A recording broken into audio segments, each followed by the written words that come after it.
So two of his best albums, in my opinion, of the, I guess the what do we call it, the Marshall Mathers days compared to the Slim Shady days, I like to call it. Um, you have Recovery and the Marshall Mathers LP two.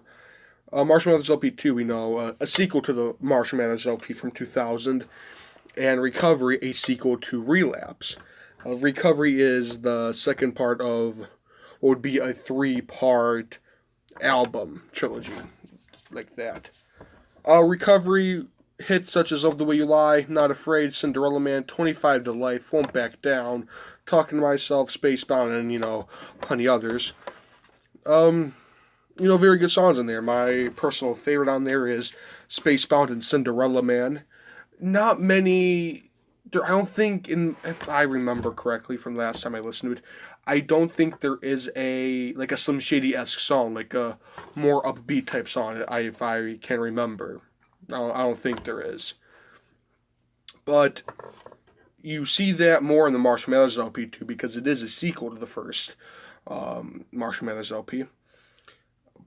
But with Recovery, it's like a breath of fresh air. I think, like it is self-loathing and very it's like I'm insecure about things, which towards the second half of his career, he has been more insecure about his self through the stuff he puts out.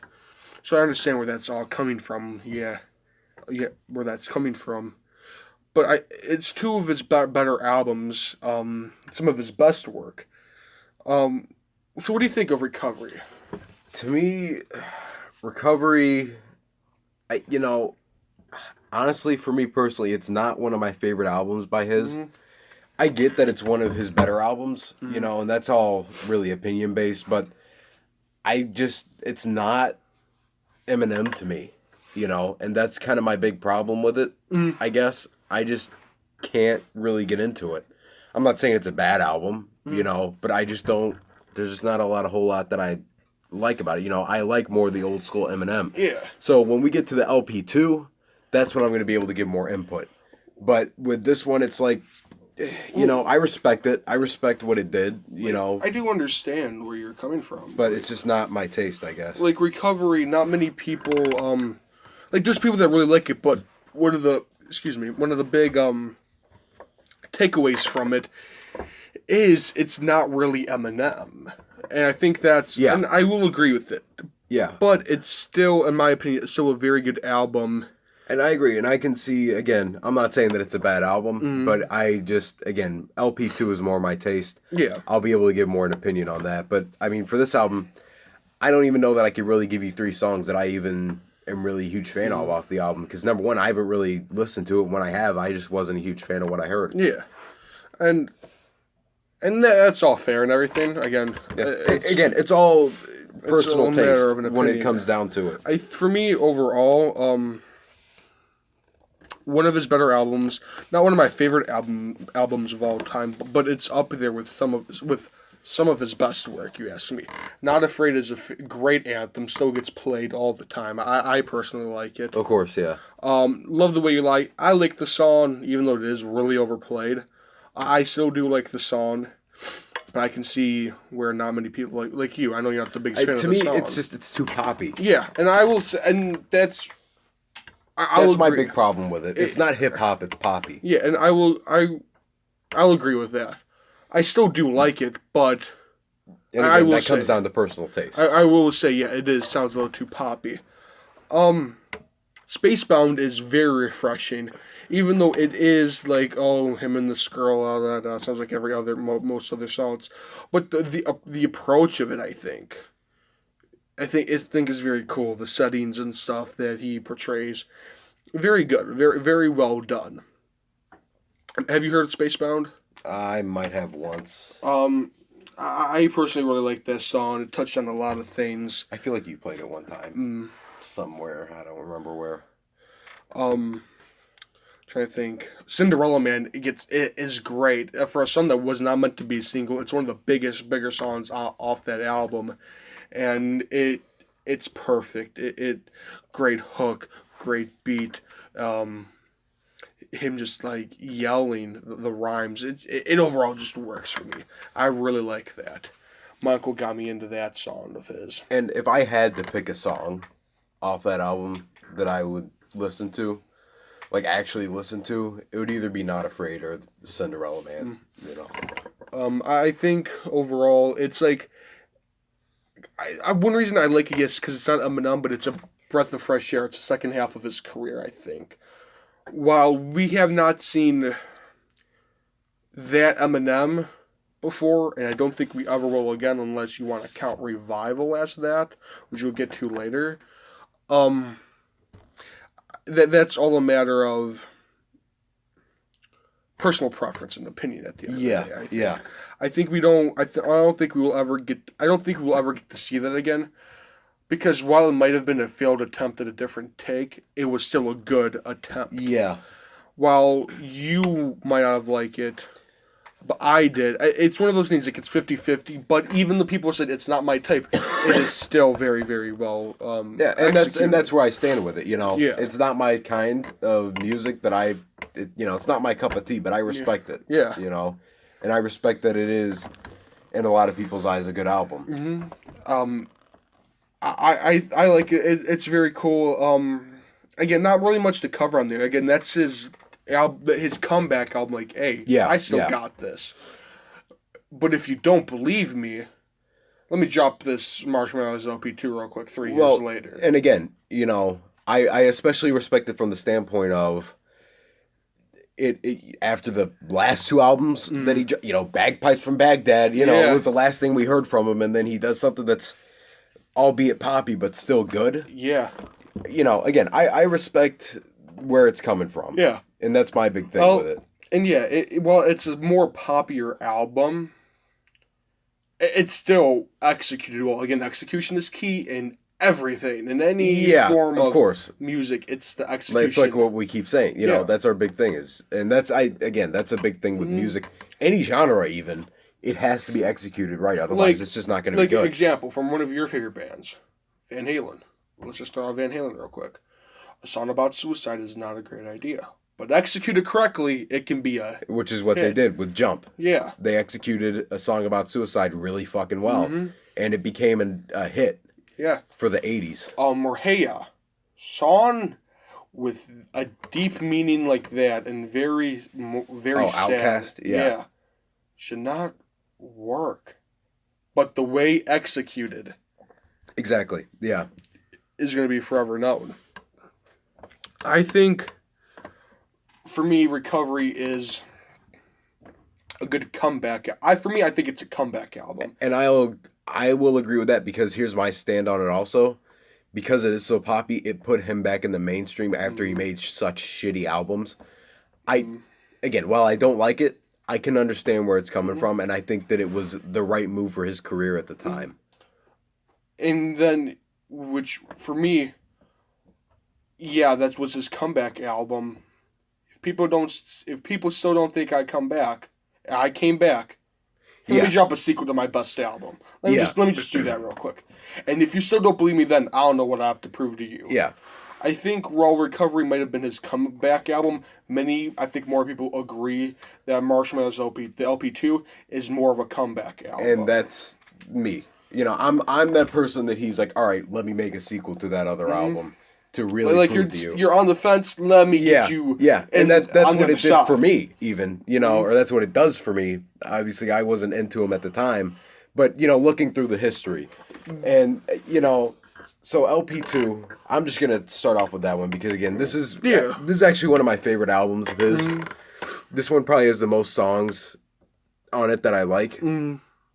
Bad Guy. Okay. I like. With Bad Guy, it's Stan 2. It's the story of Matthew Mitchell, Stan's brother, enacting his revenge plan to Eminem. Like, hey, you kill my brother, shit, I'm going to kill you now. I'm going to do what Stan did.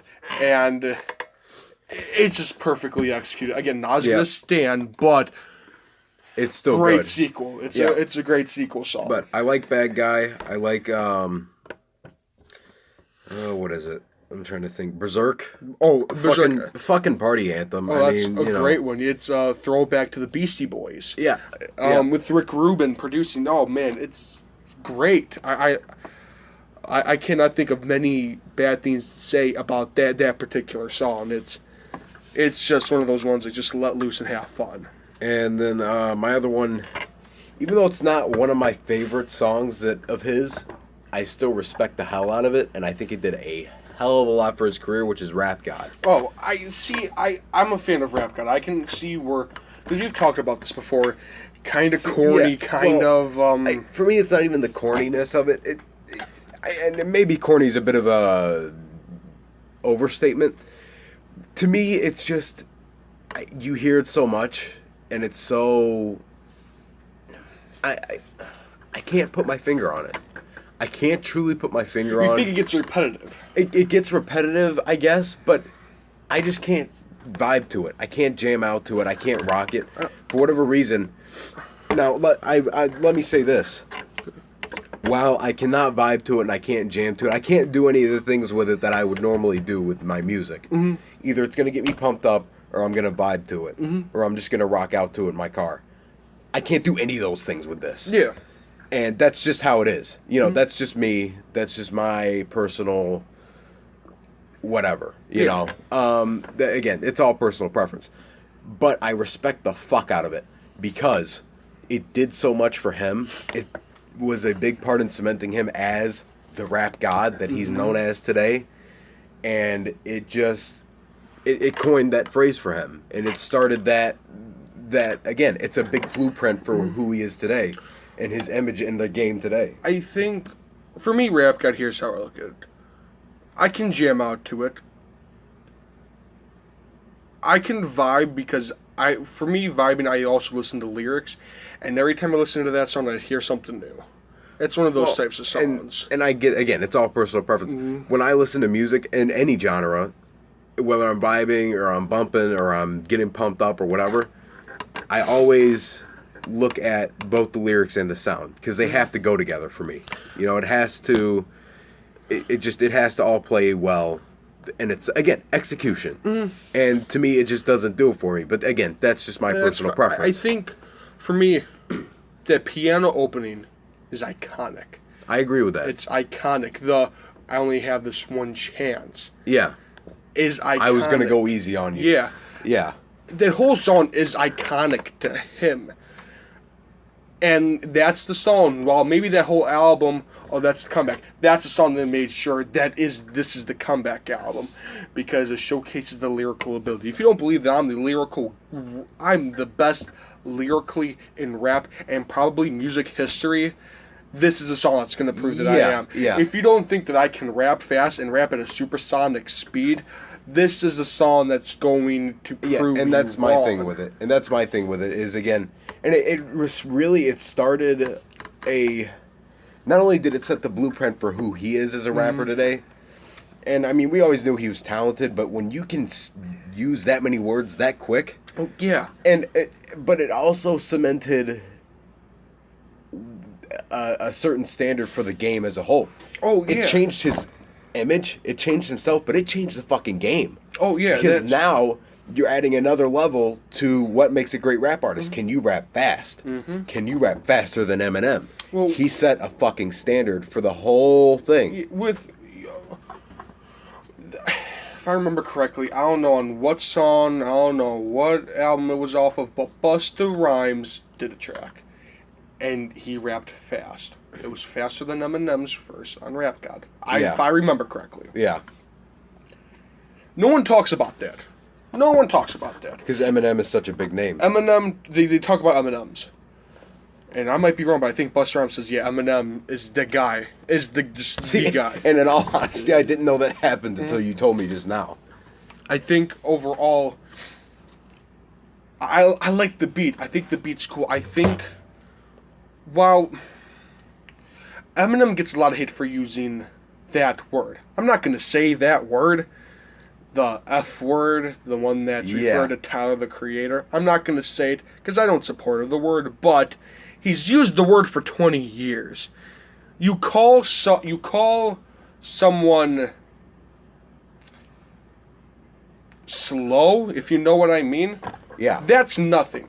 But as soon as you call someone that word, that's a completely different story. Mind you, I'm not the biggest fan of the word, but when he's using it in a song, while, mind you, he supports that type of stuff. He's Yeah. one of his best friends is Elton John. Yeah. All of us, but it's a problem. But you can get away with he's calling people slow. Well, I think you're kind of branching off into an entirely different thing here. Well, I mean, like, because that's what a big critique of the album was. In that song, he goes off, gay-looking boy, so gay I can barely see with a straight face-looking boy. Like, that whole part of the song. Like, and they're like, that's like, oh, I don't like the song because of that. It just doesn't sound like that's... Well, I mean, there's a lot of double standard in the music industry. That's just been well known for a long, long time, that there's a lot of double standard and stuff in the music industry. And again, I'm not going to sit here and say that I support it or don't support it. I try to stay pretty neutral with things like this. But what I am going to say is that, I guess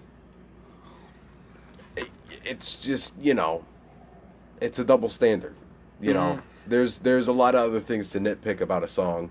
And again, I'm not going to sit here and say that it's right, but It's the song. Of all things, it goes back to the argument with censorship. Should there be censorship in music? And a lot of people say no.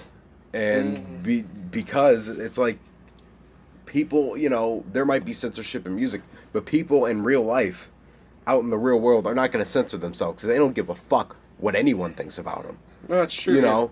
So to shut off someone, or especially a young child, from something, to censor it, and then turn them loose on the world, they're going to be in fucking shock. Well, they're not going to go what to do with themselves, Yeah, and it's a song at the end of the day. He uses it as just a term. Yeah. It doesn't really mean anything by it. Yeah. He doesn't care about it. Get out of here. He does. Well, and it's different at the time, because I know he's getting backlash from it now too. Oh yeah. With Kamikaze, which again we will get to later. Yeah. But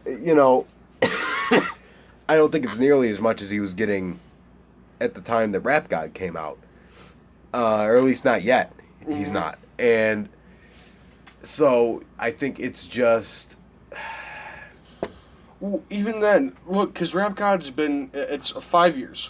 5 years it's been out for.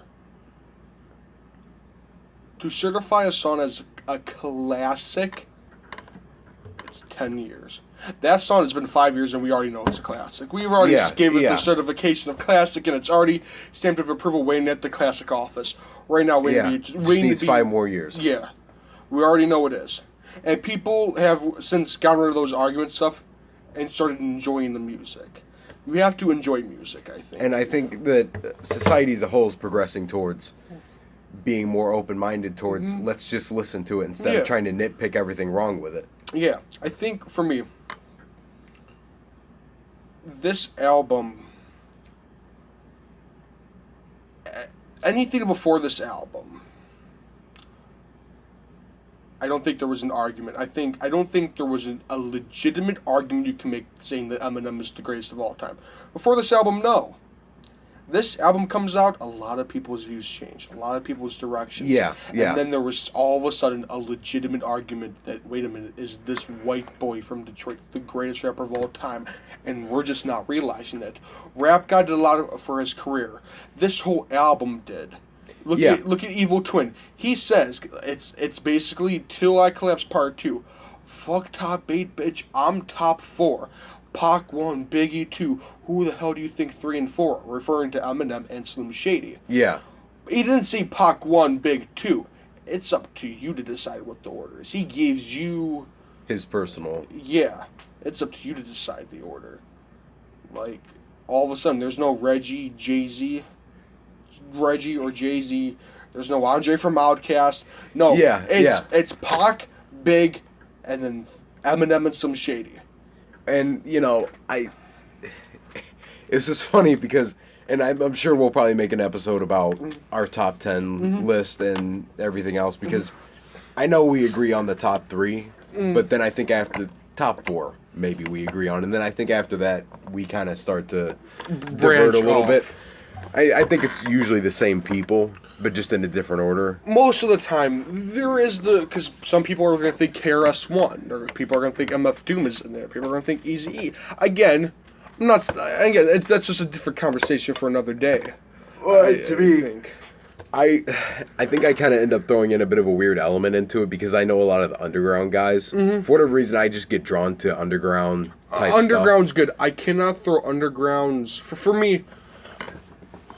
I know. Side note, but I can't throw undergrounds into a top 10 because while they may be talented, you need to have success. Well, a big thing with music, you need to have success as well. To me, it's, I agree that success is a piece of the puzzle. It's a big piece of the puzzle. But I do think that talent has more to do with it. Talent does as well, but let's look at, I give it a 70-30 or a 60-40. I think let's look at Because talent doesn't always equal sales. Well, Eminem, talently, is one of the best ever, if not the best ever. A big reason why he's one of the best ever, though, is his sales and how he surpassed every rapper.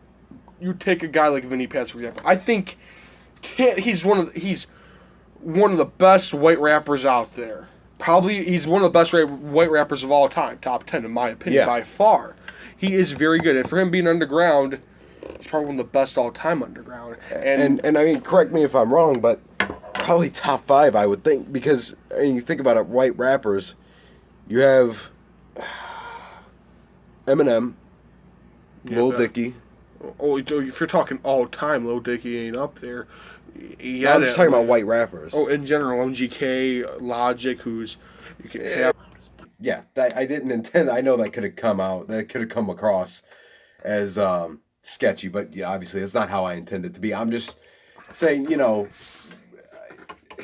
fuck it, we're getting off track. Well, I know where you're coming. I know. Again, I'm not trying to sound like a dick or a fucking Nazi or anything like that. Oh yeah, but I'm just. It's something that needed to be talked about because you were. If we're going a little bit off topic, let's go into that a little bit more. Which it's whatever. I didn't take it any way. With the Marshall Mathers LP2, that was the album. A lot of people were like, "Wait a minute, this dude right here, he's got to move up a couple spots, if not the number one spot." And that album helped out his career a lot. Yeah. Not just Rap God, but of course with Bad Guy, great. Again, storytelling in that album is on point. With Bad Guy, Rhyme or Reason, Stronger Than I Was, even with Rap God, telling just about him, just him himself, about like all these other rappers, how they're munchkins, Evil Twin. Overall, Legacy. I forget about Legacy a lot. Very, very good song. Overall, it just works, I think. And that was the album. A lot of people turned their heads and they were like, wait a minute. This kid's the greatest of all time? Or at least one of them, yeah. Yeah. Like, if it wasn't already established, I'm top 3. All of a sudden, it's like, wait a minute. We have to take this guy seriously. Yeah. And I think that helped out a lot. So, overall, 3 favorite songs from both the albums. With Recovery, I am Spacebound, Not Afraid, and Cinderella Man. The Marshall Mathers LP2, I like Bad Guy, I like Legacy, and I like Berserk. For me, again, Recovery, it's just not my thing. Yeah. If I have to, I'd probably say Not Afraid. That's the most bearable one for me, I guess. But I'd say probably on LP2, Berserk, definitely. Bad Guy, definitely. And Fuck, what was the other one I said earlier? Shit, what was the other one? I said something else earlier that I liked off of that album. I don't remember. God damn it. Wait a minute. Wait, is it? Hold on. Just give me a second.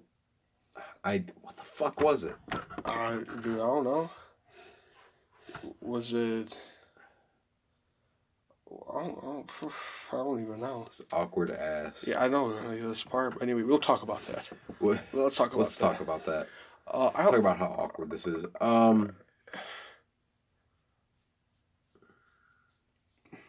Oh, Rap God. Just because it did a lot for him. I would probably be the other one.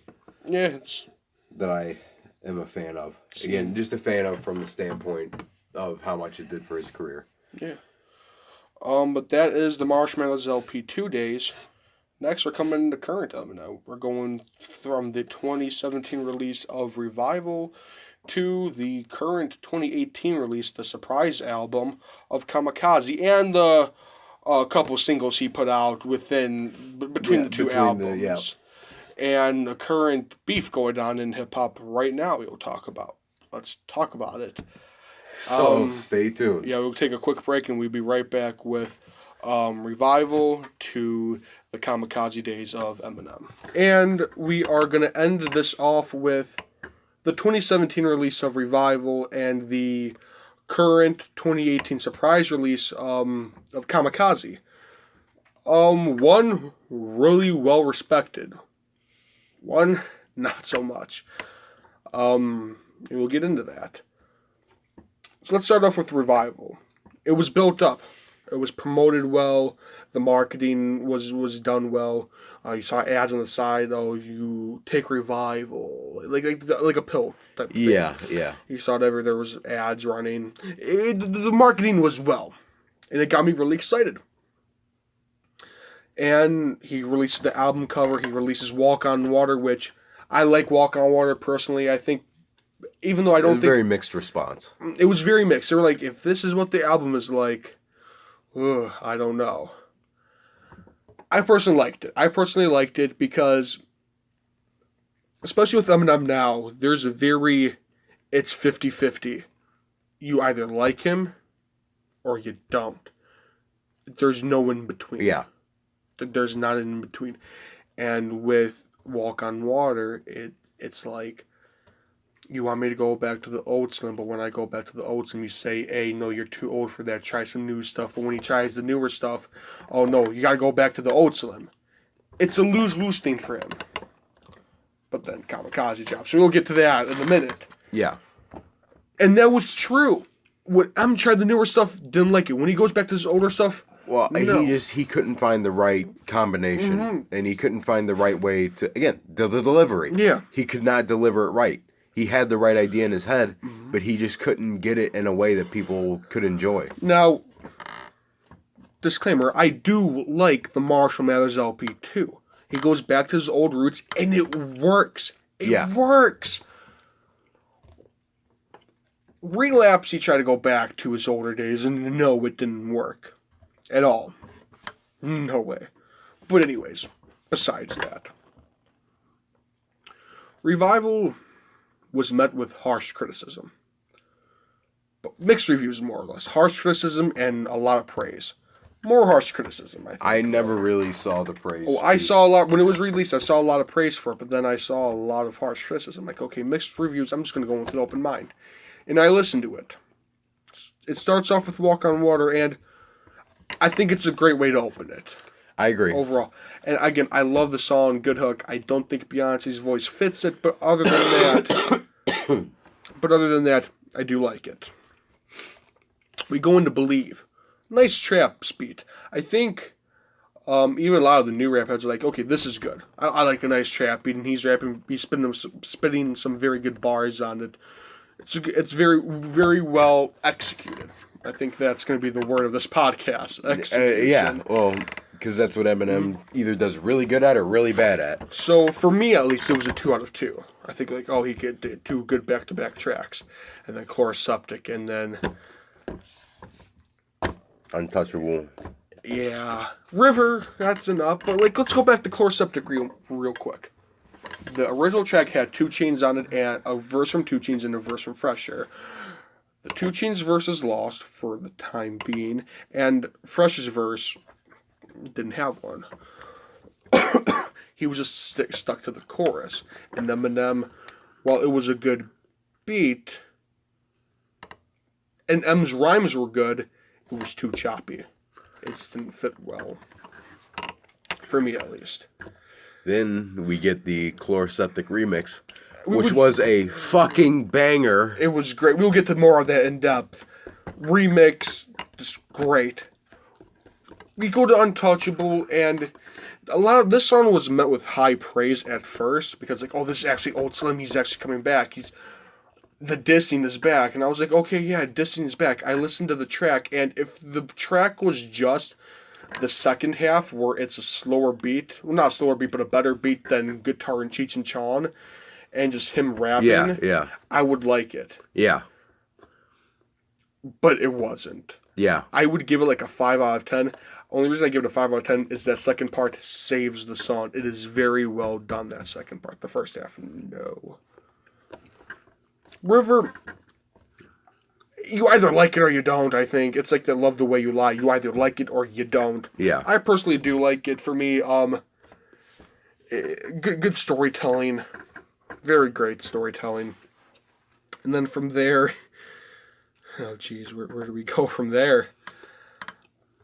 Remind Me, which tries too hard, I think, to be good. And then we go into Heat, which Remind Me and Heat are basically the same song, just recycled. Yeah. And it just tries too hard, and those two songs fail. Some good one-liners in there, but just fails. Like a certain diss track. We'll get to that later. Let's talk about that later. We get Framed, which I love Framed. I don't even think this song is bad that it's good. I think it's cool because it's Slim Shady done right.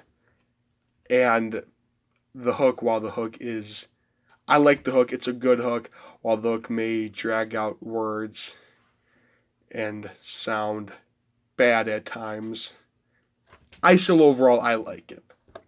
Because it's over the top. Let's say. I like Framed. What do you think about Framed? That's another one of those. That's like We Made You for me. Mm-hmm. It's so good that it's so bad that it's good. Mm-hmm.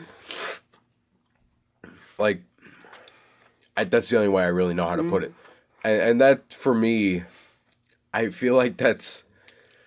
Most of the songs on the album are like that. That's why there is such a mixed review with it. And most people don't like it. Yeah. I'm one of those people. I was not a Revival fan. There was like 2 or 3 good songs on there for me. But overall, I was not feeling it. It just, the delivery wasn't right. The way, just everything. Yeah. You can name pretty much anything. Most of it wasn't right for me. Yeah. The flow wasn't right. The sound wasn't right. And I've said this from the beginning. It sounded like Eminem took about a month to produce it. Maybe even less. Just because it sounds like he didn't take his time. And, I don't really know. Because to my knowledge, that dude didn't die again. You know what I mean? It's not like he died again and that's, he made bad albums. You know what I mean? And obviously it wasn't as bad as past albums. Oh, yeah, but it was still pretty bad. But, yeah, I mean, it's definitely bad. Again, I'm not saying that it's good, but I'm not saying that it's as bad as Bagpipes from Baghdad, when you make, of course, when you release a third album to... Relapse and Recovery, don't get me wrong, Relapse and Recovery are good, but Recovery's met with some criticism because it's not like an Eminem style. So, with one of the most hated on trilogies, one of the most hated on 2 songs, duo songs, in rap history, why would you release a third one? It just doesn't make sense. For me, it just doesn't. Well, and again, this is just my personal take on things. I just was not a fan of it. Yeah. Again, there was 2 or 3 good songs on there. and I can't even remember what they're called. I honestly didn't really listen to the album that Mm-hmm. much. I listened to it like once or twice, and I was like, you know, See, I listened. I listened to it. I still do listen. I listen to a lot of the albums over and over again. I just do because I do appreciate them. I do appreciate this album because it gave us great stuff afterwards. But well, and my big thing was what does this mean for M in the future? And that was a lot of people. I don't. because he had been on a hiatus for so long, and then you come back and it's like, all right, give us something good. And then it's like revival, and it's just like, this is not. This is not good. Yeah, and I think that was a lot of people were just like, this isn't good. Even the diehard M fans were like, this is sketchy. And for me, I never counted him out entirely. I never did either, but a lot of people did. What surprises me,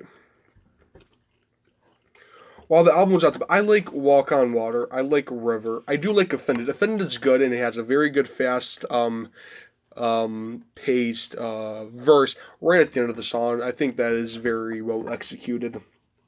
I do like Framed. Guilty pleasure of mine, whatever. Excuse me. Believe is cool, but there's two songs that really get me, and the two best songs on the album, I think by far, and even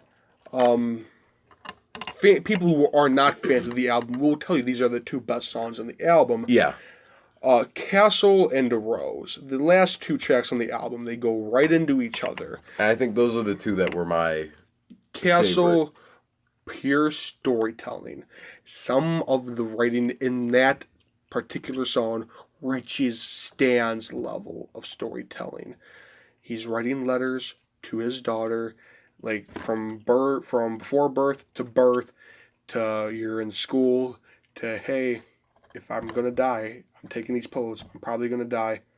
Read these notes to know I love you and I never forgot you and stuff. Yeah. And that was so hard hitting and it was so good. Great fucking song. Goes right into Rose. Hey, I'm dead. This is me dead right now. Pronounced dead. And then it goes right. It talks about hey, I'm sorry, proof that I let you down. I didn't mean to be like this. I'm glad I had that one more conversation with my mom. Thank you, Dad, for teaching me what not to do. I'll always be there for you, Haley. I'm sorry, Kim.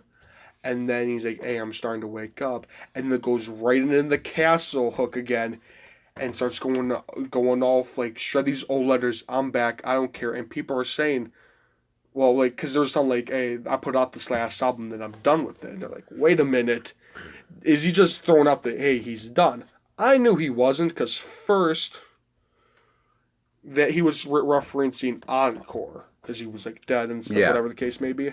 Second, why in the blue hell would you end a career off of an album called Revival? Minus the quality, forget about the quality for a second. You release an album called Revival, and I end my career on an album called Revival. That is the dumbest way I think you can ever end a career. I'm gonna end it off with an album called Revival. I knew better than to say, oh yeah, he's automatically done, because he ain't. But we know now he's not. Yeah. But Castle and Rose, by far, exceeded expectations. I didn't even think those were going to be the two best songs. I see Castle and Rose, I'm like, I don't know what the hell this is. I listened to it, and by far, I fell in love with it. It's some of his best work, by far. Even though it's not a good album, those two songs make the album, I think. And I agree with you. And like I said before, I think Framed and A Rose and Castle, those are the three songs off that album that I really like. And Walk on Water is not bad. It's not my taste, but it's not bad. Yeah. Again, for me, the reason that I knew that this wasn't... I was skeptical that might have been his last album, but I wasn't 100% sure. And that's because I agree with you, even though it wasn't my first thought that, why would you end your career on Revival? That just doesn't make sense. again, not my first thought, but it makes sense. When you dig deeper, like, wait a Yeah, minute. yeah. Like, all these people were saying, like, after that, like, my friend was like, dude, this is that album he said. And I'm like, my guy, why the fuck would you end an album on Revival? Like, take away the quality. Because he liked the album. Yeah. My friend, he really liked the album. And I'm like, take away the quality for me. Like, for me, I'm not the biggest fan of it. Take that away for a minute. Revival and ending a career. Normally, Revival was like a rebirth and stuff. It's like, oh, that makes sense. I'm like, yeah, exactly. Well, and, you know, I guess I was just like... as stupid as it sounds, the quality was my big thing with it. Yeah. You know, I mean, because he's made bad albums in the past, but something about it, just something about it was like, there's no way in hell. There is no way in hell I can see he's going to end his career off of an album that is this shitty. I can see why he would. Maybe because of the individual songs in the album, let's say. That album is like a renaissance of everything. That's why I'm not the biggest fan of it, because normally for an album you want one theme, one type of style, Yeah. nothing more. If you're gonna have multiple styles, you're gonna have 80% of one style, 20% of another. Yeah. Very big to low ratio, or just one in total. Not everything. Not some trap, not some self-loathing, not some Slim Shady, not, hey, I'm gonna die and stuff. You don't want all that. There's more of a point to it. Yeah. With this, I think it was because a lot of people are like, hey, this might be his last album, is because he did say on both Castle and the Rose, hey, my last album, this, that, and the other thing, but they didn't realize they were mentioning the one beforehand. Yeah. And there's something for everyone to like in it. Even though another reason why I don't think the album is as good as a lot of people think it is because if you're a fan of trap, you're going to like the trap songs on there, but you're not going to like anything else. Yeah. If you're a fan of Castle and Rose, you're not going to like everything else. Which is like you. In Yeah, exactly. If you're the fan of the Slim Shady, like Framed and Heat and Remind Me, you're not a fan of everything else. Self-Loathing, In a Walk on Water, and a Castle, nope, nothing else. You're not going to like it at all. Yeah. And that's where maybe it is not a bad album, but maybe just too much of everything. It's a 19-track album.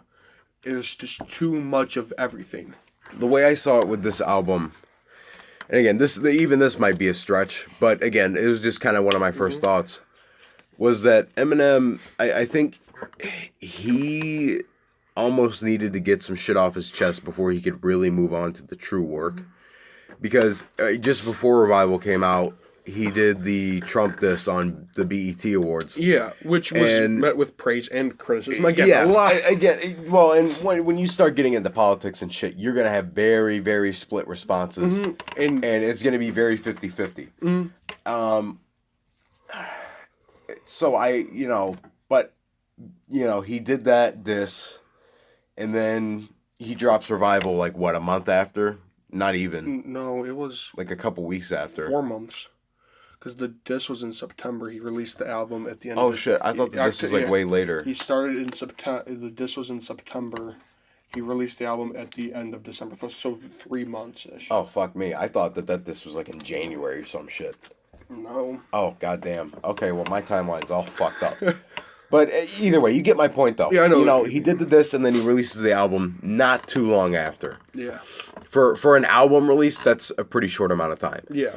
And again, the album sounded like he pretty much took the time between the diss and the actual release to make it. Which I highly doubt he did, but I'm saying that's what it sounded like. But I think, with things like Untouchable and like his letter or, A Rose, the whole sentiment behind it and the Walk on Water and the whatever, I think he was just getting some shit off his chest. And he was... Because Eminem's never really been political with his music. And so for him to make a song like Untouchable is like, oh, okay. Like, that's... Let's hear this. I wanted to hear it. Yeah, well, yeah. And I'm not saying that it's bad that he did that. Oh, no, I'm not saying... But I'm just saying it was different for him. That's not something that he does. And I think he just, to an extent, felt the need to get some shit off his chest, and then he did that, and now he's coming back with Kamikaze, which is more of what he knows damn well other people want, and, you know, I think it shows it's more of his capability. He got the stuff off his chest. A big thing I think he wanted to get off his chest was, I think he knew it going into it, because, like, Walk on Water foreshadows the whole album Revival. Yeah. Which is just weird. Like, I'm at this age now where I've done everything. If I continue to put out music, they're either going to just like it or hate it. There's not that in between. Again, I think he wanted to just do certain things, get certain things out of the way before he moved on to the work that he knew was going to bring him back to life. And so I wanted the true revival, let's say. Yes, exactly. The album Revival put him back on the scene, but his true revival of his career, truly bringing it back to life, is Kamikaze. In terms of albums. I want to let this be the segue into what he released between Revival and Kamikaze, which we first have Caterpillar. No, we have Chlor Septic Remix. Yeah, that's right. That was first. Let's talk about Chlor Septic Remix before we go anywhere else. Right after Revival comes out, end of January, beginning of February, we're starting to hear a lot of news that Eminem's working on something. We don't know what it is, but we're hearing Eminem's working on something.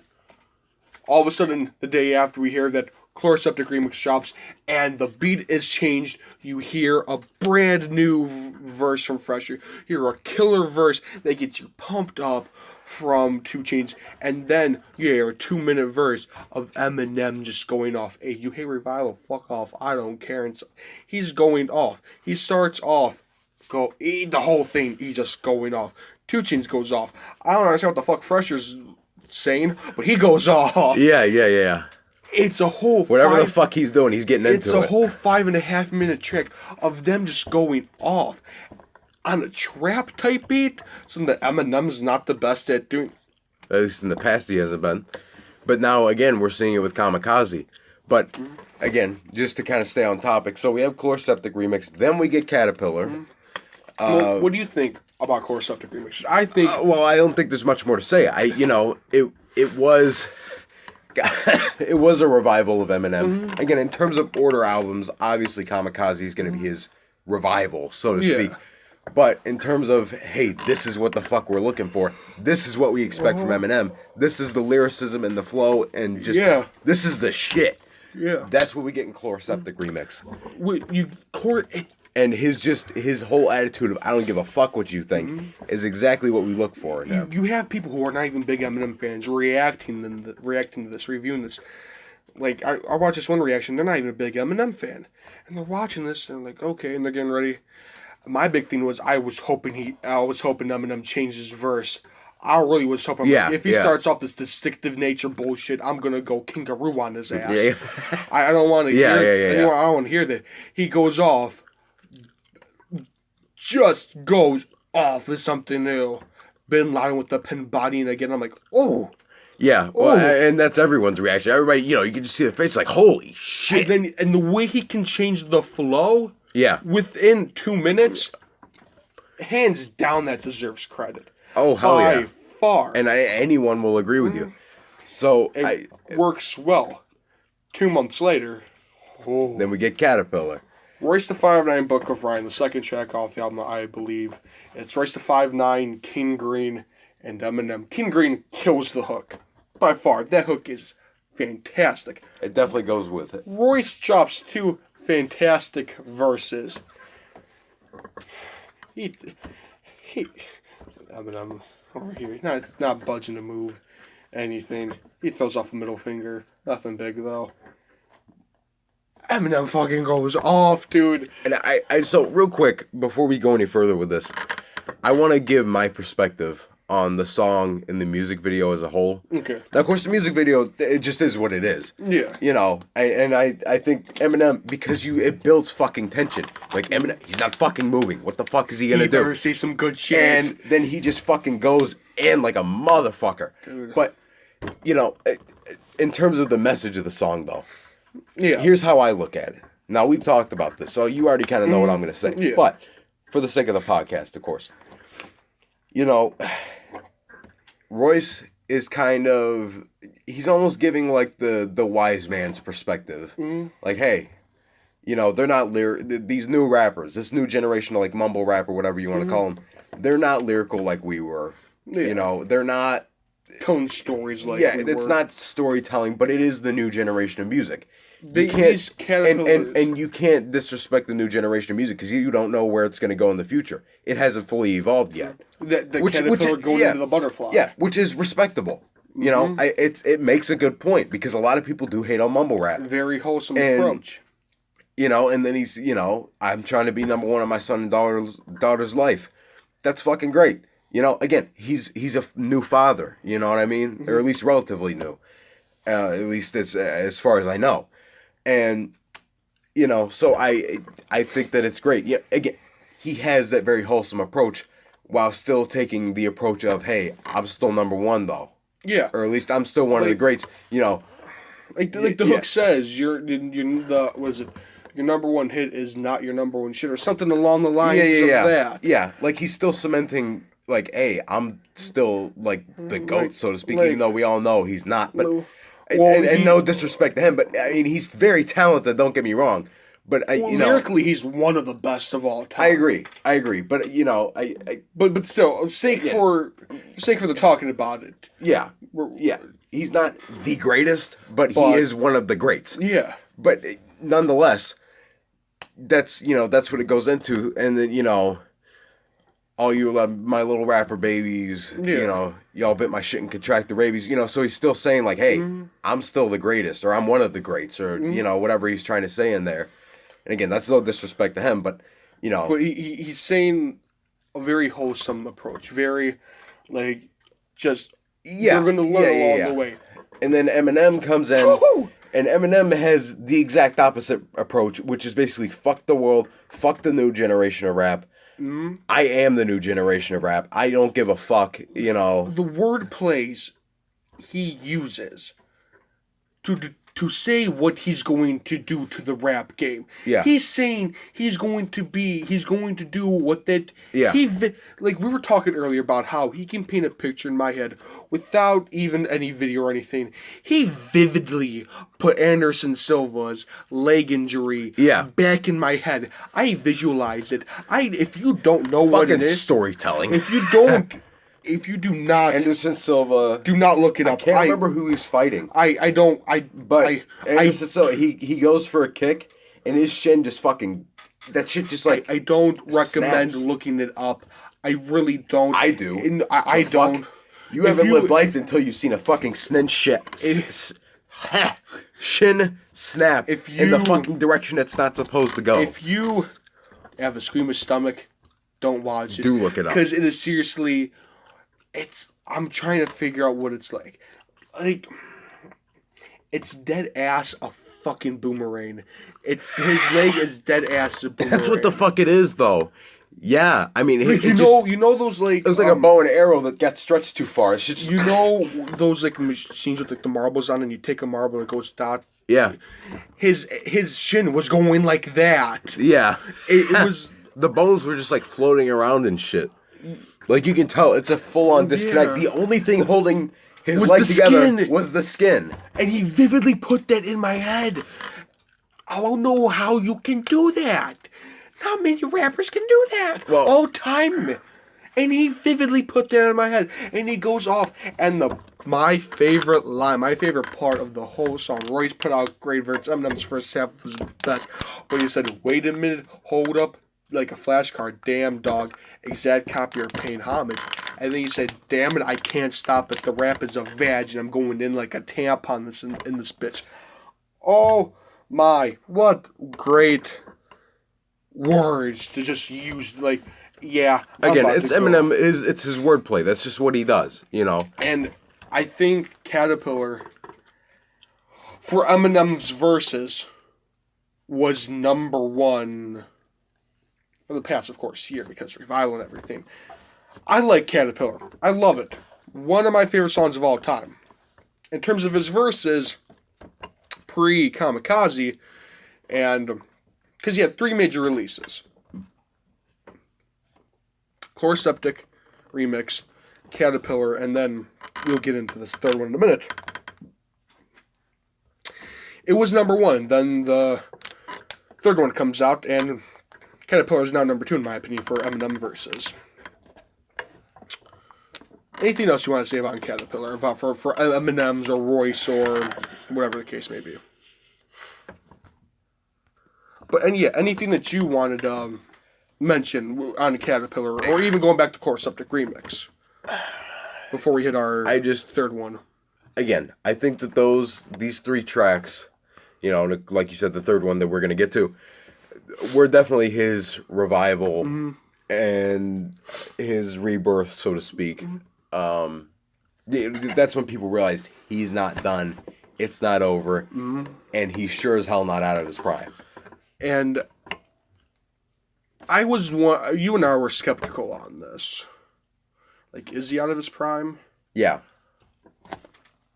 You and I both said we have to wait till his next album. We did not realize that album was right around the corner. Oh, yeah. We did not realize that was literally like a week away. Yeah, exactly.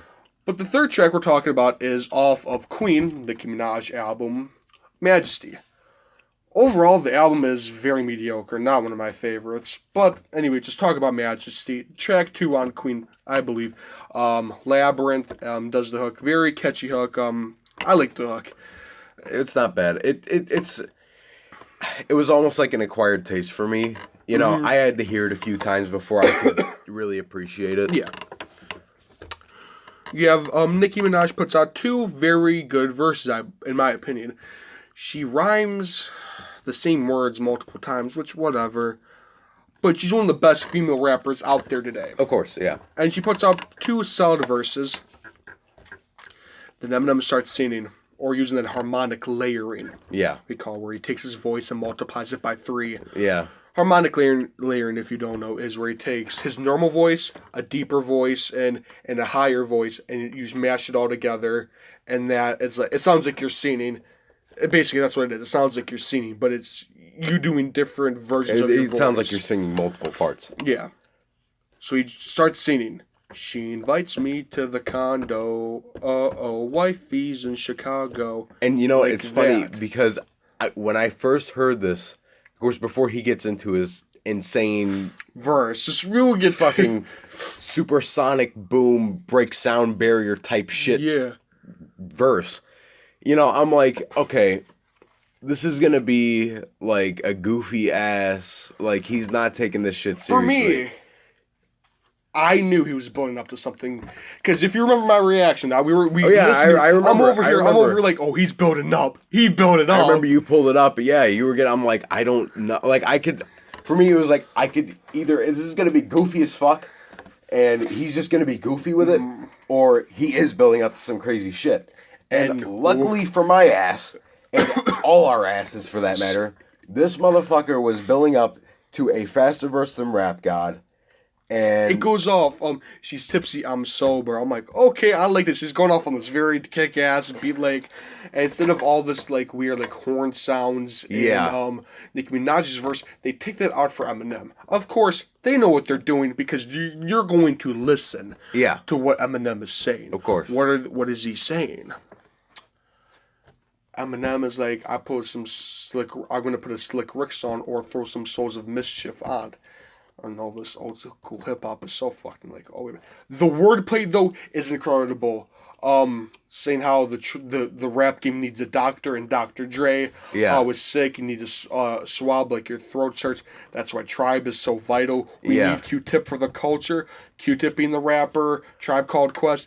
And then it's just so many references and so much wordplay. It's insane. And then he goes right and he says, "Let's speed it up a little bit." And then he breaks the Rap God record for speed.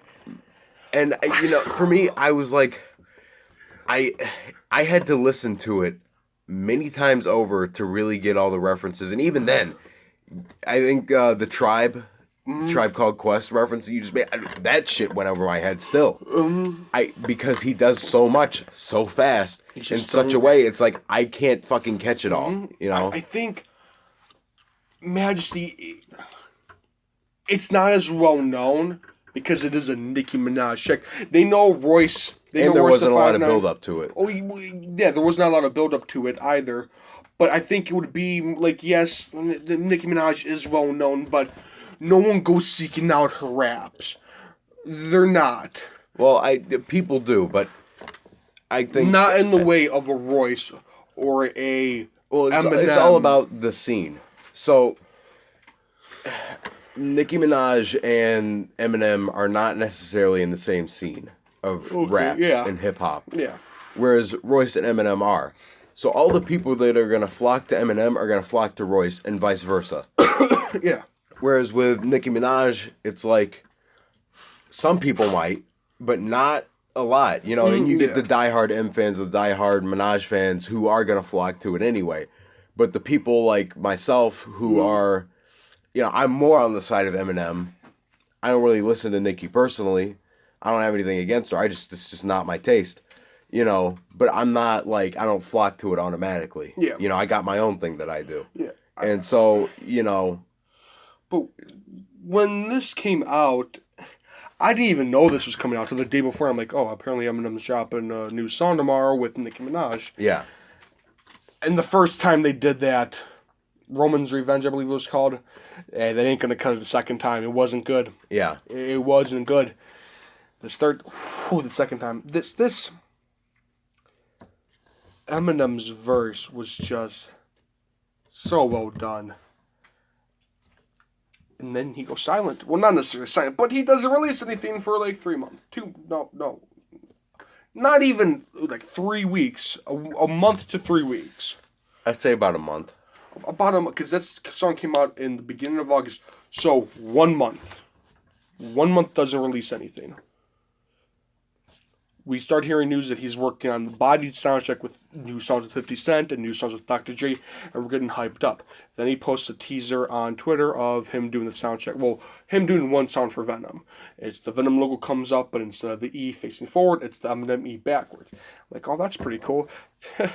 He released that at 9 p.m. 3 hours later, drops a full fucking album. Yeah. He's like, tried not to overthink this one, middle finger, hope you enjoy. I didn't even realize he dropped an album. For the viewers listening, for the viewers watching on YouTube, here's my immediate reaction to this album. The album drops at midnight Thursday. Yeah. Midnight technically on Friday. Oh, yeah. Midnight on Friday. I don't know this. I wake up 7 in the morning, go to school, I do my thing, get up, I go to my school. I'm in the middle, I have a culinary vocational, I cook. I'm in the middle of learning how to prep a dish.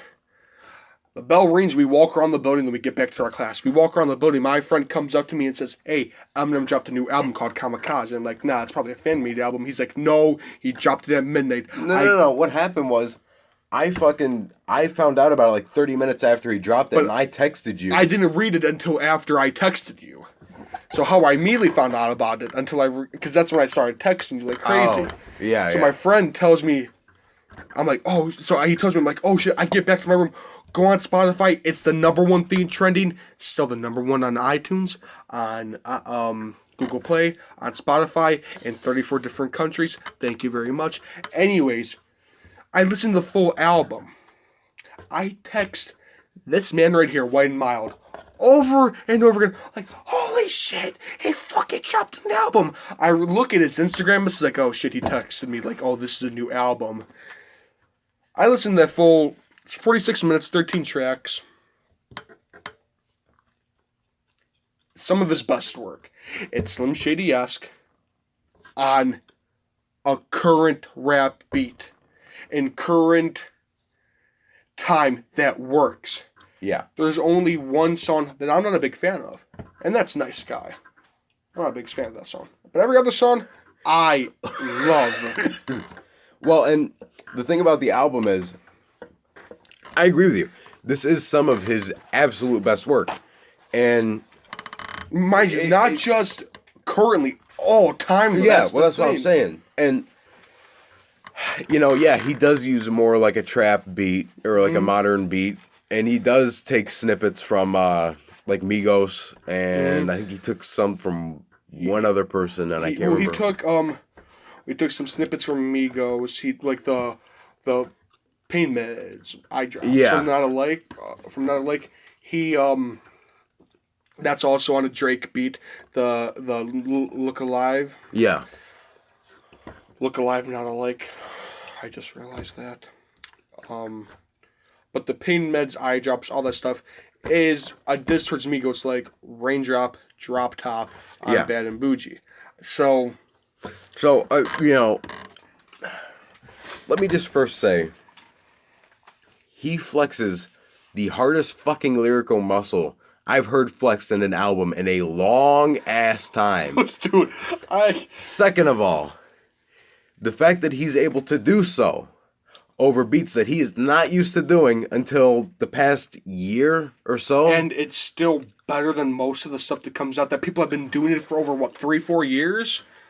It's fucking incredible. Also, all the fucking disses on the album, and people just sat there and took it because they know Lil you Pump. don't fuck with the GOAT. Unless you're from Shaker Heights. We're gonna get to that. Anyways, so you have Lil Pump, Eminem. Lil Pump, I deserved my diss. What the fuck is that shit? You have Lil Yachty.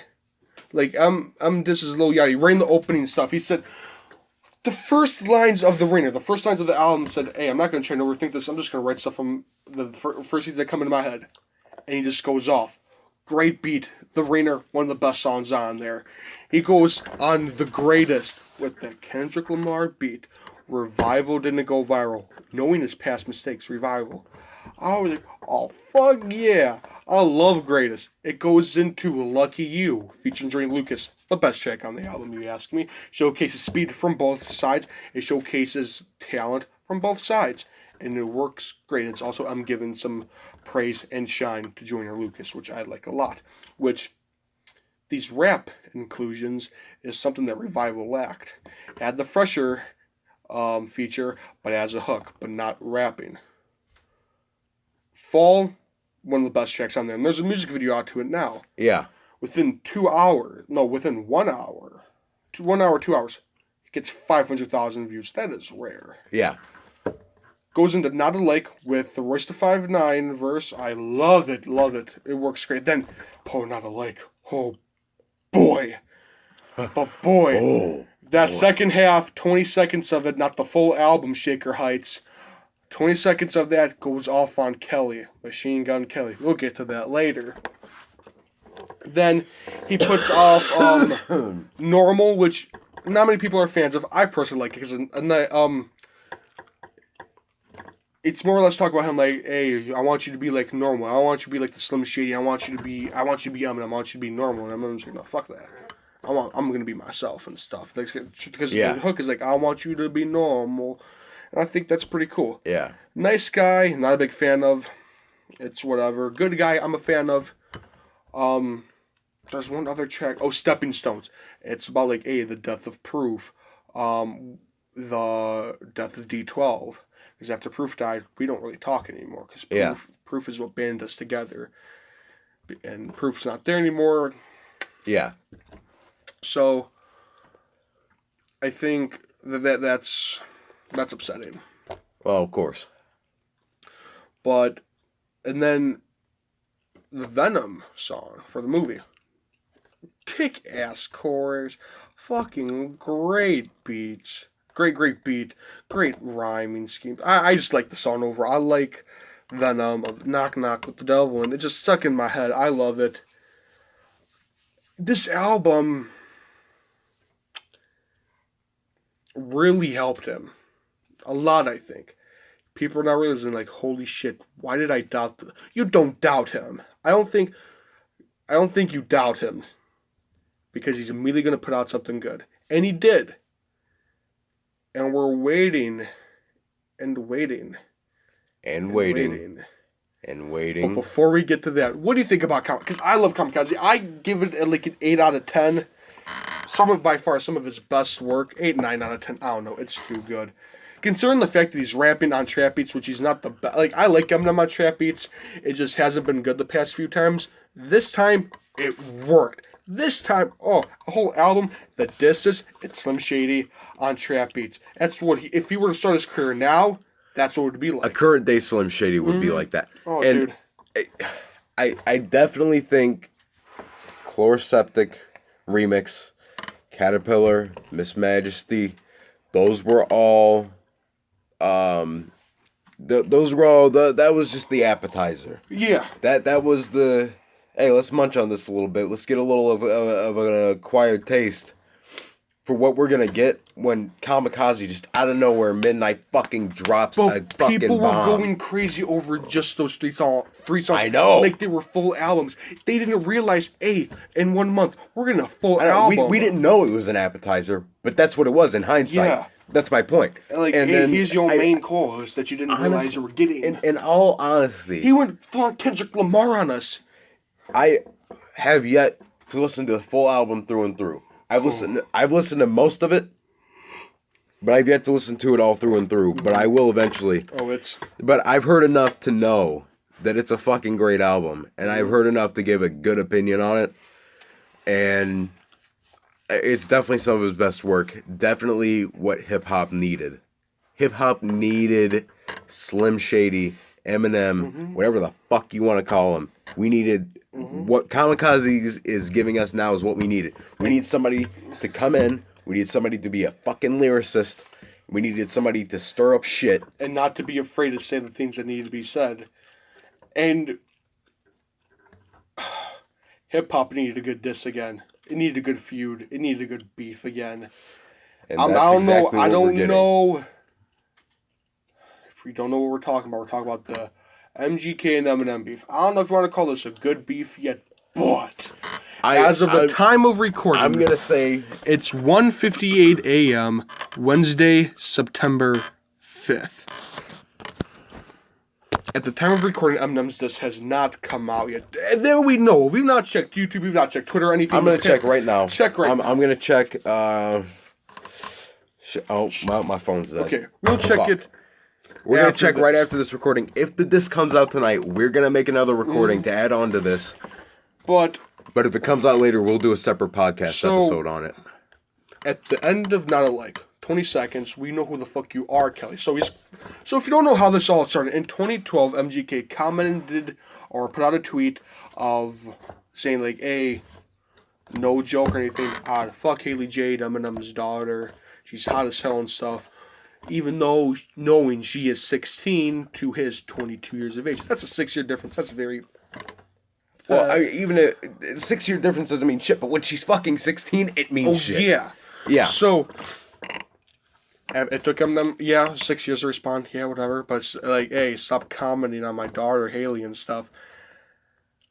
Even then, yeah, it was, I guess, like a diss, 20 seconds.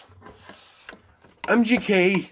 yesterday in the morning, like 9 a.m., something like that. Something like that. Releases a music video calling the Rap Devil and calls out Eminem and disses him. And my first time listening to this, I'm like, oh, this is hard.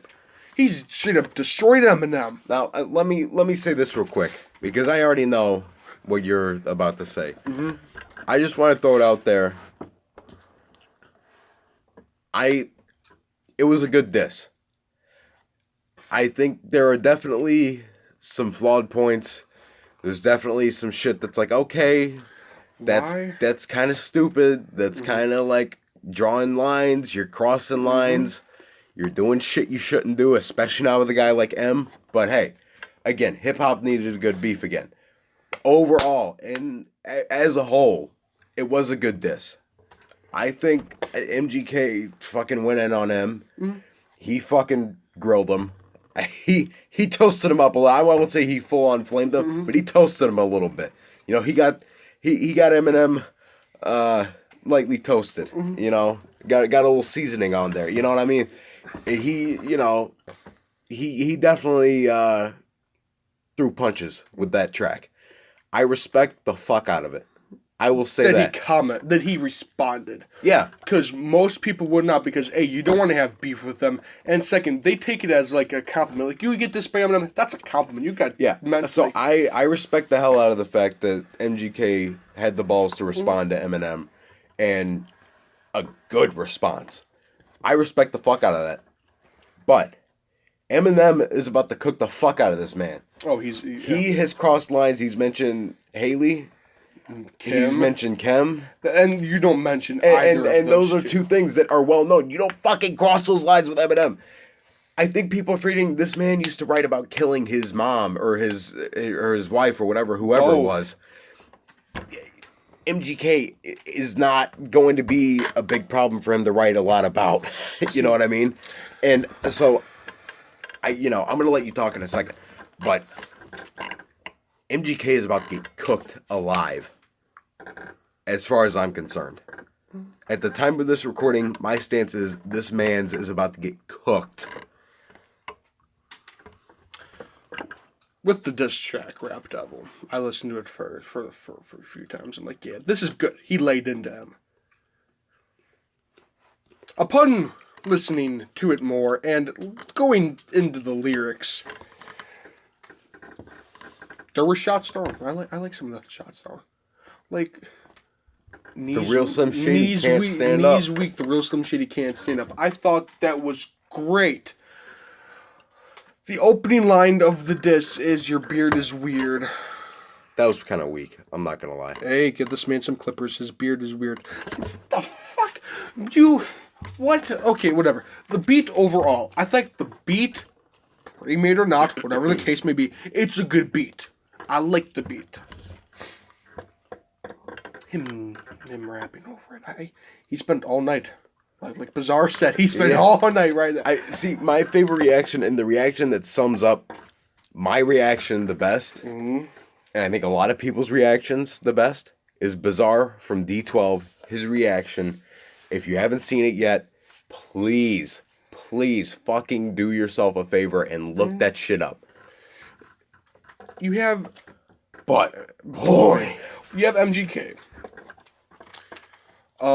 His first verse, he doesn't diss him. You want to go into a diss, you immediately start. He basically calls him a goat. Yeah, he's called him the greatest of all time in that more than he actually dissed him. He does use good wordplay with his previous songs. Lose Yourself, My Dad's Going Crazy, Not Afraid. A bunch of them. I'm like, okay, that's pretty cool. Yeah. Great wordplay. You're not technically dissing him though. You're really not. My Dad's Going Crazy. Yeah, Haley, I do. Like, yeah, with Haley. Oh, dude. You're done after Haley. And then said, I already fucked one rapper's girl this week. Don't make me call Kim. That you see that line? You crossed it with Haley. You double crossed it this time. You like I wish you could see my reaction right now and what you here's a line. Like there's a line. There's a line. MGK's over here like here's this line. Yeet. Here's this line. So with so here's the analogy I'm about to use. So MGK literally airballed himself, packed with Haley. But when it got to Kim, he damn near Lonzo'd that bitch way past everything. He took that Kobe. I took Haley. I'm about to touch on something that's never been touched before. I'm calling out Kim too. And Eminem's probably sitting back like, oh, you mentioned Haley. Oh, and you mentioned Kim. Oh, I'm about to make sure I do Lonzo your ass. Yeah. Like, overall, it wasn't a bad diss, but like you take the chorus, ooh, you're rich. You're mad. Let's talk about it. We're going to draw a line of white chalk around you. Let's talk about it. First of all, I want to know why let us talk about it. Why the fuck are you drawing white chalk around me, first of all? Well, it's a reference to killing someone. Oh, yeah. So, in a murder case, they draw white chalk around the body so that they know where it was. Yeah.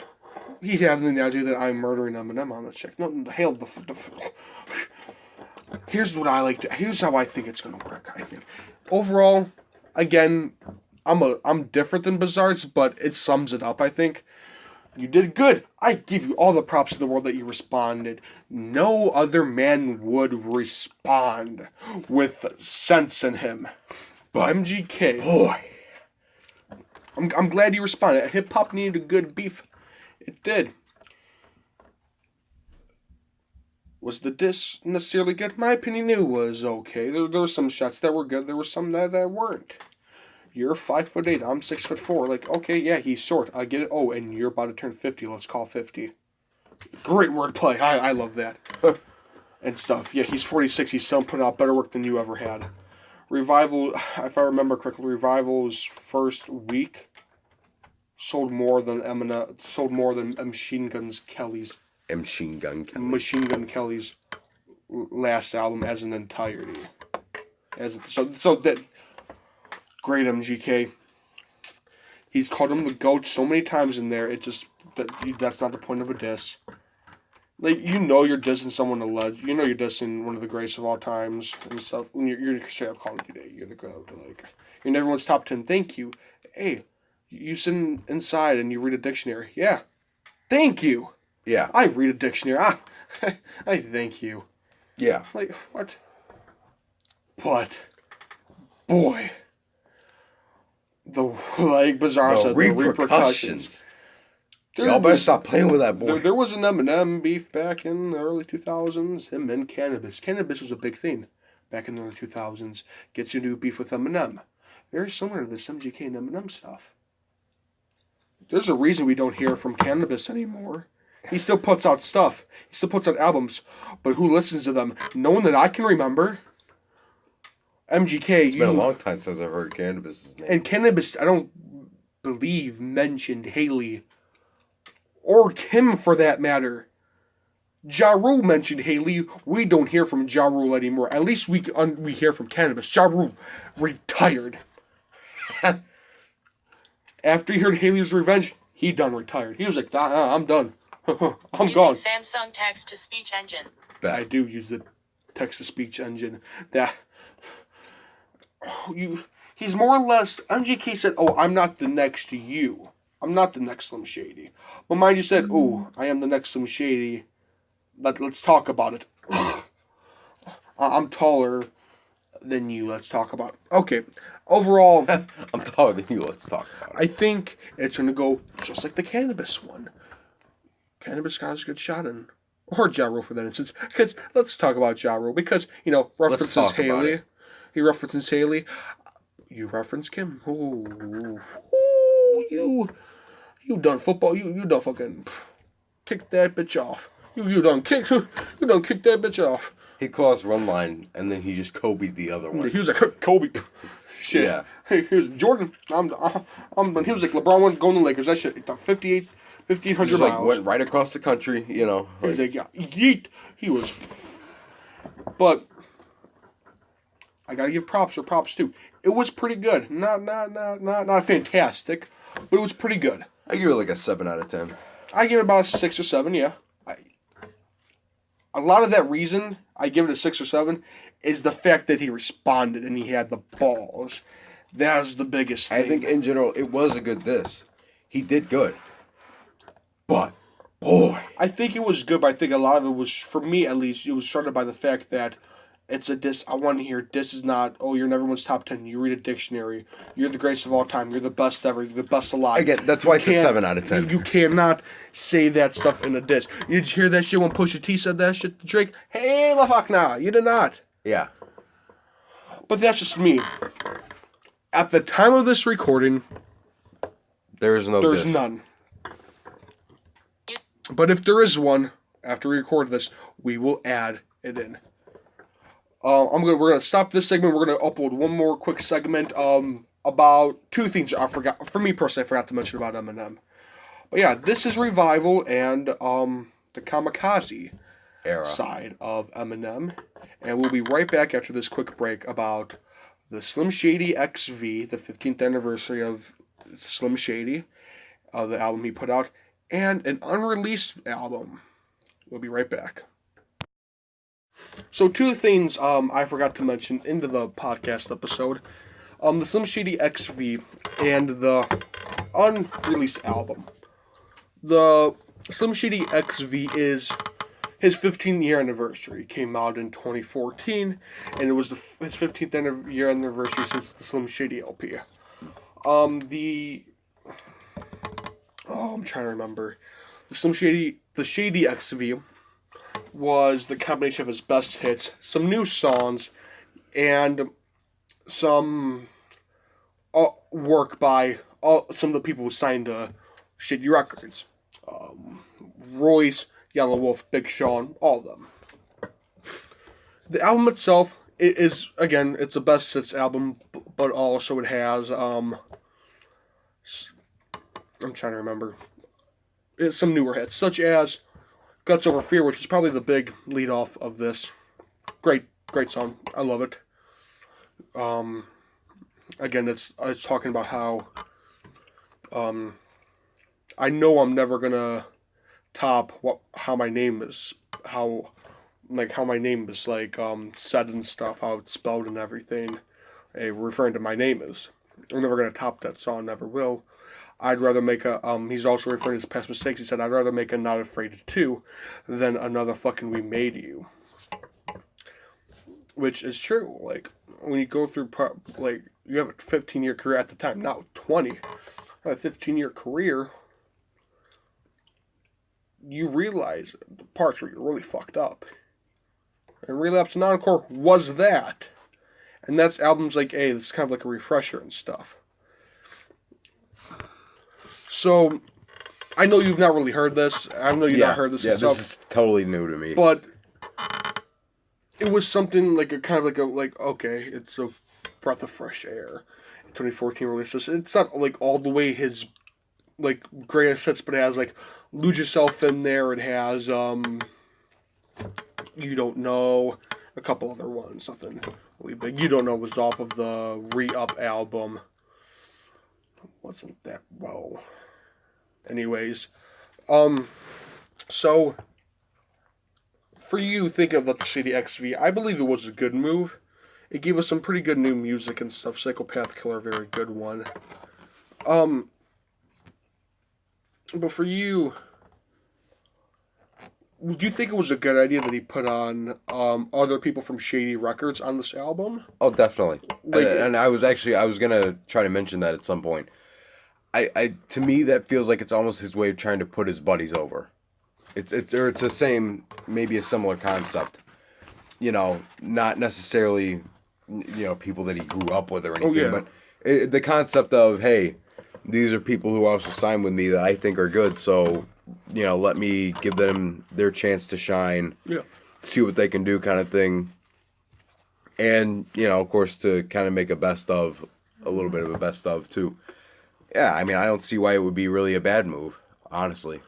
Some people are not the biggest fan of it because it seems like it's self-loathing and stuff, which I don't understand the self-loathing unless it's like Guts Over Fear. So I can understand that, but even though that's like the big song off the album, I like it. There's a music video for it. There might always be that element of it, but it's not the whole album, Yeah. But that's really it for Shady XV. So the unreleased album, Kane Mathers, was scheduled to come out 2005 to 2006 era. Had songs. You can hear the unreleased songs on YouTube. Well, some of them. Careful What You Wish For, I believe, is one of them. Goat. The Apple. Syllables, which had 50, Dre, and Jay-Z. A couple other ones mixed in there.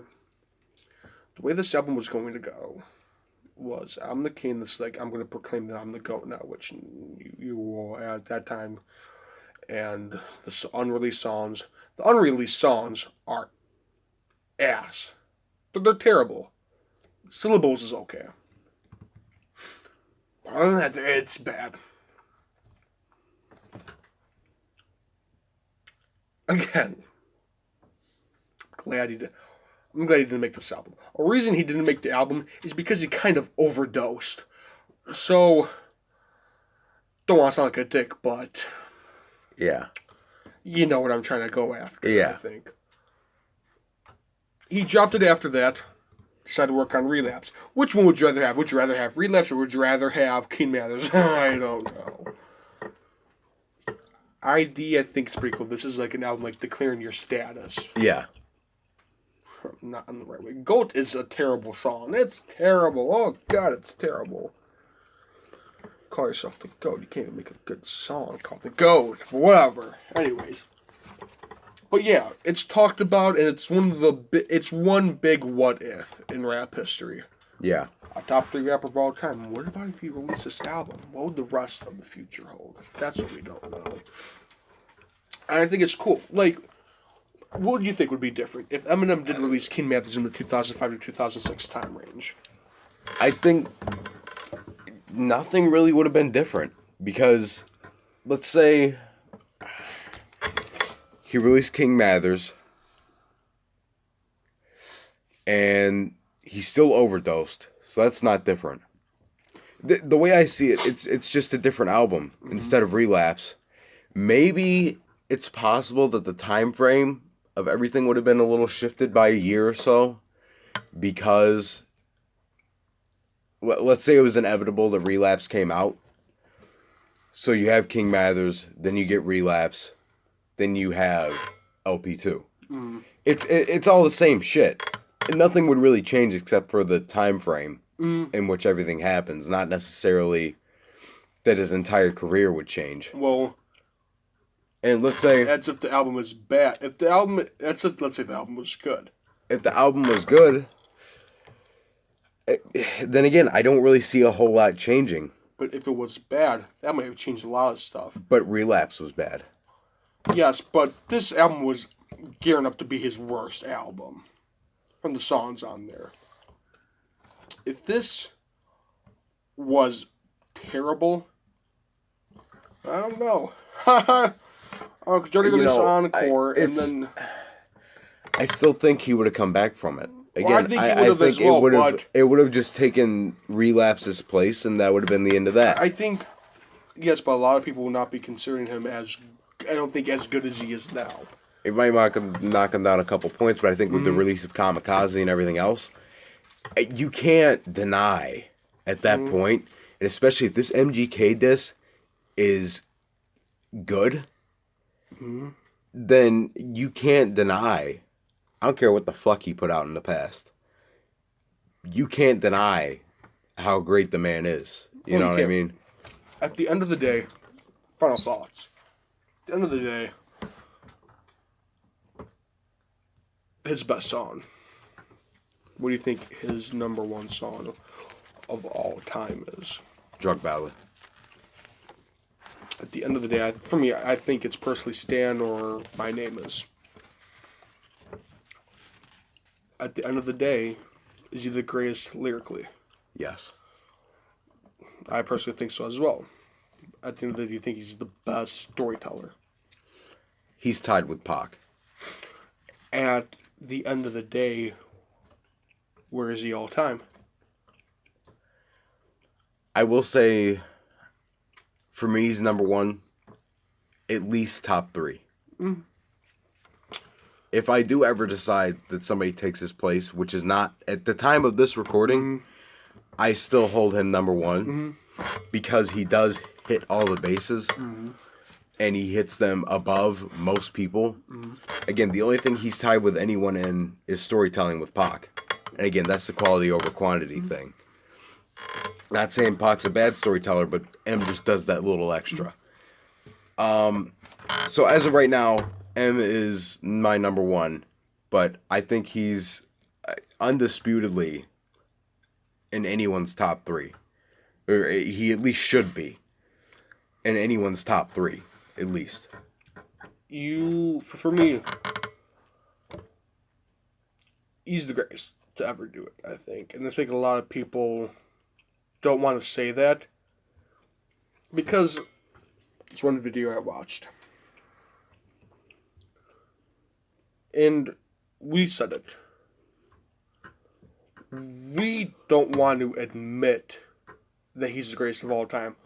But we hold him to that number one spot that anything he puts out, that even if it's below something, we're immediately going to critique him and hate on him for it. Because we expect better from him. Well, I think even the people who don't say that he's number one, or even in the top 3, even in the top 5, there's people where he's not even in their top 10. for those people, those are the same people who will critique the fuck out of anything he puts out. And that is solely because even if you don't consider him to be number one, you hold him to that number one standard. Mm-hmm. He's number one, or at least top three, in the back of your head. Mm-hmm. Because we do the same thing with Pac and Big. Oh, all the time. You know, especially like their post-mortem stuff. Because you don't know what their true vision for those lyrics were. Yes. Obviously, they recorded it, and that's their voice. Mm-hmm. But you don't know what they were truly envisioning. Mm-hmm. But we still critique the shit out of it just because they are the greats. Mm-hmm. But with M, I think it's different because even if it's something good that's put out, people are going to critique it. People are still going to critique the fuck out of it. Because, like I just said, even if he's not your number one or even in your top 10, in the back of your head, you know he's an all-time great. Mm-hmm. And you are going to critique the shit out of him because you know he can always do better. He's known for one-upping himself. Oh, he's known for always doing better than the last thing that he put out. So if this year has proved anything, it has. So when he doesn't do that, people are like, what the fuck is going on? You know, why is he not doing as good, if not better, than what he was doing before? And that is an attribute of an all-time great. The reasons I consider him number one, and if I get hate on this because if I get hate on this, that's whatever. It's an opinion at the end of the day. The reason I think he's better than Big and I think he's better than Pac is, well, yes, Pac is the best storyteller. The best lyricist for a rapper of all time is by far Eminem. Excuse me, I'm sorry. The best visualizer is M. While, yes, the best storyteller is Pac, in my opinion, the best visualizer I think is M. The way M can produce an album, even the bad ones, from start to finish, it can tell a story, is unlike a lot of other things. And the way we critique him, even if you don't consider him the greatest of all time, in the back of your head, you're like, yeah, he's the greatest, I just don't want to admit it. I think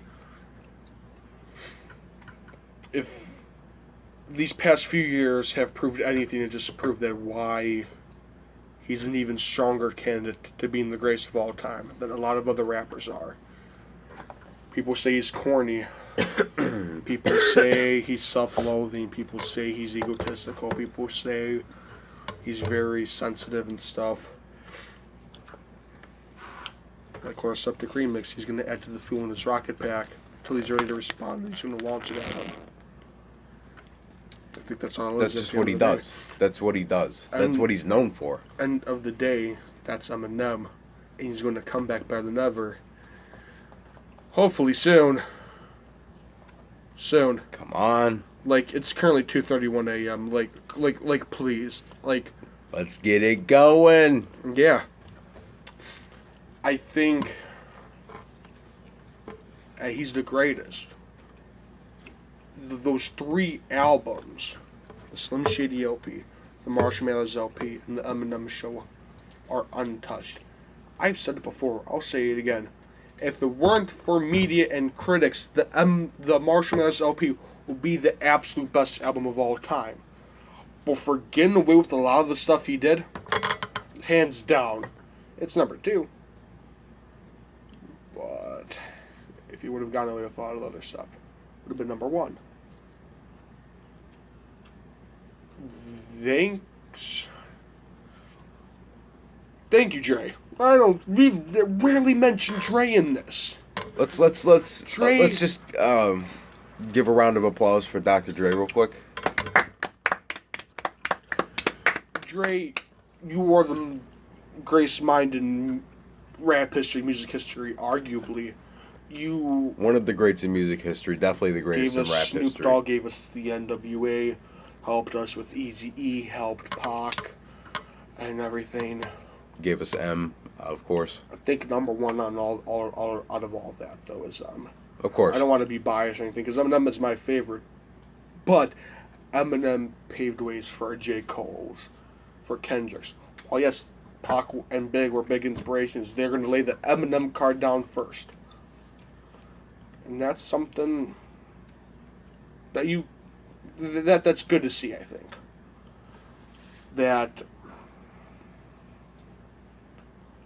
I think it's cool to see because it just even furthers the GOAT argument. And awards and diamond albums, platinum albums, whatever the case may be, he surpassed them all. And what's left for him to do to make him be called the greatest? To me, again, as of right now, I do hold him at the number one spot for my personal list of rappers. I still think that Life After Death would be number one. Oh, by far. I do agree. Even if he would get away with all the other shit, that just is what it is. That's just my opinion. That's just your opinion. I think otherwise, but that's your opinion, yeah. And again, my opinion can always change. I might think, Flower Boy is number one. Yeah. It's all subjective. It's all with time. But as of right now, I'd still put. Honestly, I don't know. I see a really good argument. Because we don't know what Marshall was gonna put out. We don't the way I am. He lost a list, a book of songs, he wrote, a book of songs that was gonna be on that album. He lost it. We don't know how good those songs could have been, or even how bad they could have been. To be honest, and songs like The Way I Am and Kill You, he wrote those songs within 24 hours. And those songs are fantastic. Well, and to me, I haven't listened through Life After Death all the way either. I've listened to a lot of it, but I have not listened to the full thing. I have, and I do agree it is the greatest rap album of all time, by far. The greatest rap albums of all time, in my opinion, are Life After Death, Marshmallow's LP, and I believe it's the Illmatic, Nas, and All Eyes on Me, Pac. I think those are the 4 absolute best rap albums of all time. That's a pretty solid list. Number 5, you have The Chronic, you have The Eminem Show, you have Me Against the World, you have Chronic 2001 in there as well, you have The Blueprint. You have a lot of albums to choose from after that, but I think... Of course, yeah. Strictly the 4, though, I think that's a good 4. The Mount Rushmore of rap albums, at least. Yep. Every song on there, most... on Life After Death. There's the occasional 1 or 2 that are not great, but they're still good. They're good. They're good songs. Well, most of them are good. There's maybe 1 or 2 that are, but overall, pretty good, by far. Again, like the Marshmallow's LP, even the ones that are not the best, they're still good. The fillers are good. That's what it is with Life After Death. Yeah. Life After Death was also 2 discs. The Marshmallow's LP, that's 1. So, again, I don't know what else I was trying to put on that album. I don't know. We will never know. We will never, unless the magic just turns up at his doorstep one day. At the end of the day, I hold him as the greatest rapper of all time. And at the time of this recording, as of 2018, he is, for me, the greatest of all time. 10, 20 years, Kendrick Lamar, J. Cole. I don't know who could surpass him, but there's going to be someone to surpass him. Most likely one day. Most likely. That's just the nature of the game. Yeah. And it's going to be hard doing it because Eminem has done everything. Yeah. Another reason why I hold Eminem to such this GOAT status is because whenever he's a feature on a track, he just murders the dude on the track. And it's the other dude's track. Like, for instance, Jay-Z, one of my favorite MCs of all time. Renegade. Yeah. Eminem destroys you. Look at Forever. Kanye West had to rewrite his verse. Like, oh shit. Eminem just dropped this fire-ass verse. So I don't know. That's me. What do you guys think? Where do you hold Eminem? What do you think his best song is? Where do you hold him to this GOAT status? Is he in your top 3? If he is in your top 3, why? If he is your number 1, tell us why. If he's not in your top 3, top 5, or top 10, tell us why. As of right now, who do you think is going to win the beef? Is it going to be MGK? Is it going to be Eminem? What's your favorite Eminem album? What's the first song you heard Eminem? You heard Eminem on? Yeah, all that type of stuff. The two of us are curious to know.